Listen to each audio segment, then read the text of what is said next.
আসসালামু আলাইকুম। সাথে আছি আমি সাদ্দাম হোসাইন।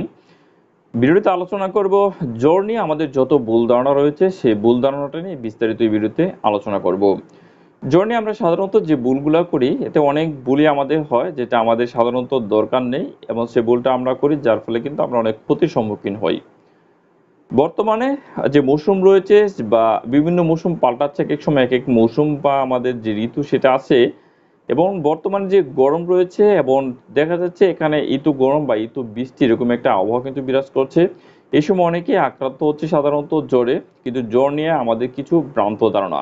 তার মধ্যে যে প্রথম যে ভ্রান্ত ধারণা রয়েছে সেটা হচ্ছে জ্বর মানেই অর্থাৎ গা গরম মানেই জ্বর। আমার শরীরে গা গরম হয়েছে সেটি আমার জ্বর। এটা কিন্তু আমরা ধারণা করি। অনেকেরই গা গরম লাগা বা শরীরে মেজমেজ করাটাকে জ্বর বলে থাকেন।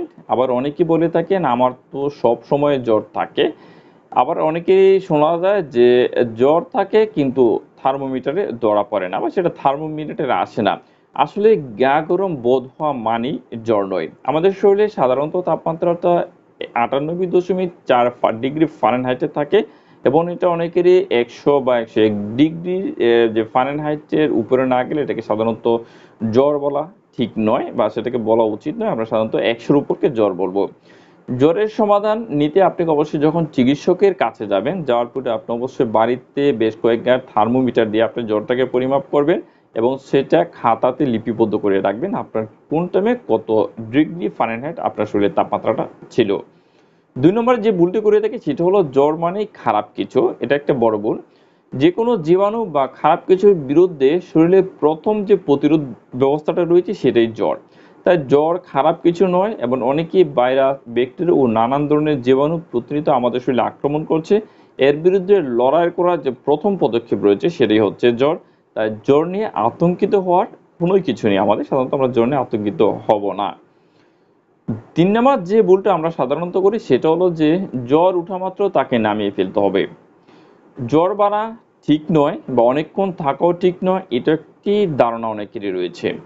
এবং জ্বর ১০১ ডিগ্রির উপরে ওঠা মাত্র যে কোনো উপায় এটাকে নামাতে হবে, নাইলে এটা কিন্তু সর্বনাশ হতে পারে। এই একটা ধারণা কিন্তু অনেকের রয়েছে যেটার কোনো ভিত্তি সাধারণত নেই। বেশিরভাগ যে জ্বর রয়েছে সেটা কয়েক ঘন্টা পর আসে, কিছুক্ষণ থেকে আবার সেটা কিন্তু নেমে যায়। খুব কম জ্বরে রয়েছে যেটা সাধারণত একটানা চলতে থাকে এবং এটা সাধারণত নির্ভর করে জ্বরের কারণের উপরে কি কারণে সেটা হয়েছে। যার জ্বরে খারাপ লাগা বা অস্বস্তি হয় বলে কিন্তু আমাদের শরীরে জ্বরটাকে কমাতে হয়, না হলে কিন্তু আসলে এটাতে ক্ষতির কোনো কিছু হওয়ার থাকে না বা ওটা ক্ষতি কিছুই করে না। পরবর্তী যে আরেকটি ভুল করি সেটা হলো জ্বর মানেই চাই আলাদা পথ্য, অর্থাৎ আমাদের জ্বর হয়েছে আমাদের আলাদা কোনো একটা খাবার খেতে হবে।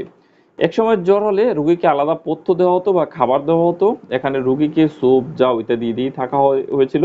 আসলে জ্বর কোনো খারাপ জন্য খাবার খাওয়ার কোনো নিষেধ নেই। আপনি যেকোনো ধরনের খাবার কিন্তু খেতে পারেন এবং আপনি ঠান্ডা খাবারও খেতে পারবেন এবং বরং জ্বরের যথেষ্ট পরিমাণ আপনাকে পুষ্টিকর খাবার অবশ্যই খাওয়া উচিত। আরেকটা কথা হচ্ছে জ্বরের কারণে শরীরে পানির শূন্যতা হয়ে থাকে, তাই আপনাকে প্রচুর পরিমাণে কিন্তু পানি পান করতে হবে। আরেকটি যে ভুল ধারণা আমরা করে থাকি সেটা হলো যতবার জ্বর ততবার প্যারাসিটামল। এটা একটা বড় ভুল আমরা করি। জ্বরের দিনের মধ্যে যতবারই উঠুক ততবারই কি করি আমরা প্যারাসিটামল দিয়ে জ্বরটাকে নামানোর চেষ্টা করি। এটা সাধারণত করার দরকার নেই। মাত্রা অতিরিক্ত প্যারাসিটামলও আমাদের ক্ষতি করতে পারে।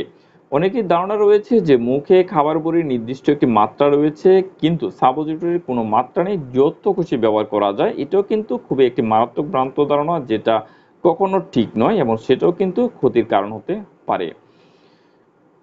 আরেকটি যে বড় ধরনের ভুল ধারণা আমাদের মধ্যে রয়েছে সেটা হচ্ছে জ্বরের চিকিৎসা অ্যান্টিবায়োটিক। জ্বর মানেই সংক্রমণ আর এই অ্যান্টিবায়োটিক ছাড়া এর চিকিৎসাটা অসম্পূর্ণ, অর্থাৎ চিকিৎসা হচ্ছে না। এটা একটা বড় ভুল হতে পারে বা এটা একটা বড় ভুল। নানান কারণে জ্বর আসতে পারে। যেমন অনেকগুলোর অ্যান্টিবায়োটিকের কোনো ভূমিকা নেই বা প্রয়োজনও নেই। যেমন আপনার ভাইরাসজনিত জ্বর, ফ্লু, অ্যালার্জিজনিত জ্বর, ফুড পয়জনিং, এক্ষেত্রে অ্যান্টিবায়োটিকের কোনো দরকার নেই। জ্বর হলে তার কারণ খুঁজে বের করতে হবে এবং সেই কারণ অনুযায়ী আপনাকে চিকিৎসা নিতে হবে। তাহলে আমরা এই কাজটি করব। অর্থাৎ জ্বর হলে আমরা যে ভুল কাজগুলো করে থাকি বা আমাদের যে ভুল ধারণা রয়েছে সেটা আমরা এভয়েড করে চলবো। সেই ভুলগুলো আমরা সাধারণত করব না। এটাকে এড়িয়ে চলার চেষ্টা করব। তাহলে এই ছিল যে জ্বর হলে আমরা সাধারণত যে ভুলগুলা করি বা যে ভুল ধারণা আমাদের মধ্যে রয়েছে সে বিষয়টা নিয়ে বিস্তারিত আলোচনা।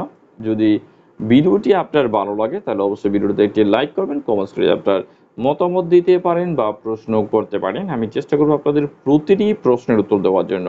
পরবর্তী ভিডিও নিয়ে খুব শীঘ্রই ফিরে আসবো। সে পর্যন্ত ভালো থাকুন, সুস্থ থাকুন। আল্লাহ হাফেজ।